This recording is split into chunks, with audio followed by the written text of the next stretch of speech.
Hi, I'm Chris Kepler, and welcome to Does This Happen to You? I'm an actor, voice actor, audiobook narrator, and writer. I love reading, pondering, and sharing humorous stories about the freakish things that happen in everyday life. That's why this podcast features funny stories from fantastic writers about our daily aberrations, a micro audiobook about life and befuddlement just for you. Our story this week is from Adeline Dimond, who you'll find on Medium.com. And here is Someone Must Stand for Milk Chocolate. Dark chocolate is bad. Stop lying about it. It was 1978, and I was 7 years old. My mother pulled a pot roast out of the oven and dumped a can of pears on it. Then she melted 2 Hershey bars, poured those on top too, and yelled, "We're having mole!" My father picked up the phone and ordered a pizza. The next day, I asked my father what happened. He was an organic chemistry professor and always told me that cooking was just chemistry, so I figured he could answer this. Plus, my mother wasn't speaking to either of us. "Well, among other things, Mom used the wrong chocolate," my father said. "She should have used dark chocolate for mole. Easy mistake." It was also a mistake because most moles don't even have any chocolate at all, but this was the 70s and my mother was winging it. "I think there's supposed to be chilies too," my father said quietly. From that point forward, I understood dark chocolate to be some sort of earthy yet otherworldly ingredient. An ingredient among maybe 100 other ingredients, but nothing else. And this is how it should remain. Milk chocolate is the only worthwhile chocolate. I know there are others who feel the same. Please come forward, because I can't fight this fight alone anymore. It's 1984, and my mother wanted to lose weight. Her doctor told her to go on a liquid diet, explaining that she could put anything into a blender to make a meal. One day I came home from school and found her loading chocolate ice cream and peanut butter into a blender.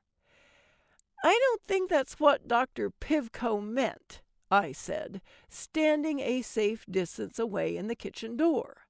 My mother turned around, seething. "He said I could put anything in a blender." And it was at that point that my mother's addiction to chocolate was no longer a secret. She had a chocolate problem, and I have inherited this problem. The problem is that it's a low-stakes problem, and so there's no incentive to address it. Indeed, my family reveled in it. We're Jewish, and we both celebrated or mourned any occasion with food. Birthday? Fancy restaurant. Aunt in town after my uncle killed himself? Fancy restaurant. There was always dessert, and it was always chocolate, milk chocolate, never dark, because this was years before the dark chocolate disinformation campaign took over. There was the chocolate mousse at Stratton's in Westwood, to be ordered after the Duck l'Orange. The chocolate soufflé at Moustache Café, at both its West Hollywood and Westwood locations, ordered after the seafood salad. The huge slab of chocolate cake at Hamburger Hamlet. These desserts could never have been made with dark chocolate. The Stratton's mousse was sweet, thick, and cold. The Moustache soufflé was a hot cloud with cold, unsweetened whipped cream. And the cake from Hamburger Hamlet was a chocolate manifesto itself, an unapologetic slab of chocolate on chocolate on chocolate. And then there was See's Candies, which decades later is still going strong. I still stride into that store with the confidence of newly divorced man on dating app, because I know exactly what I want: half a pound of butterscotch squares. These have always been made with milk chocolate, but recently they asked me what kind, milk or dark chocolate. "Are you fucking kidding me?" Flew out of my mouth before I could stop myself. The woman behind the counter just nodded and started putting milk chocolate squares in a box. Everyone knows the deal with dark chocolate, but everyone is afraid to say something.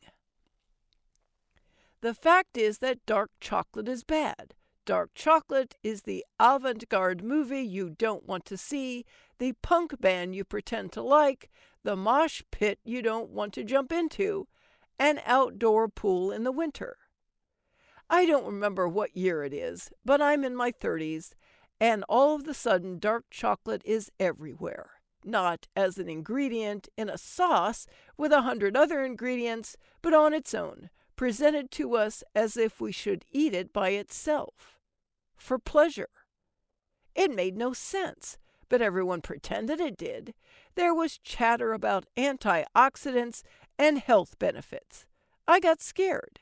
It wasn't the first time, and it won't be the last, that we've become collectively delusional and decided that nutritional value confers superfood status on something that doesn't taste good. See Exhibit A, kale. But it was the first time that we conferred this status on something that tastes like sadness, on something that splinters and is chalky, like cement. Dark chocolate is a lie, and this is an objective truth, like gravity. And yet the propaganda kept spreading, and more people started to pretend to like it. One particularly successful health influencer said, and I'm paraphrasing here, "As a treat, I like to allow myself 2 squares of dark chocolate every night." Maybe she was kidnapped, and this was code for us to come rescue her, because no one in their right mind would actually say this. Decades went by, and I kept waiting for the insanity to pass. Surely someone else would speak up and say that we got this wrong. Someone wrote a weak defense of milk chocolate, but no one truly took a stand. And now dark chocolate disinformation doesn't even feel like propaganda anymore. People just robotically claim to love it. It's 2023. To this day, the coveted eye-level spot on the candy aisle at Gelson's has an endless row of dark chocolate bars, with increasingly punishing amounts of pure cacao in each one. One bar boasts a brutal 72% cacao content. Only a masochist would eat this. You actually have to crouch to see the milk chocolate. You cannot find milk chocolate at the grocery store unless you do a squat or are 18 inches tall. You have to bend down. I do my part. I always contort myself and grab a stack of milk chocolate Ritter bars with hazelnuts. I speak to them. First, I tell them that I haven't forgotten them, and I know others haven't either. Next, I tell them that milk chocolate made my childhood worth remembering. Finally, I tell them I'm sorry that dark chocolate has eclipsed them, despite not having any redeeming qualities. It has failed upward. Society forced believers in milk chocolate to crouch. It has forced them to swear at the nice ladies in the C's Candies store. But I declare that I am one of them.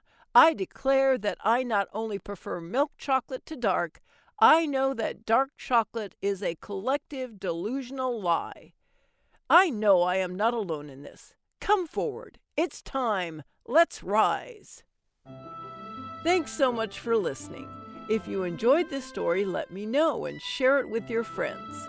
Follow me at Chris Narrates on Twitter or Chris K. Kepler on Facebook, or check out my website, chriskepler.com.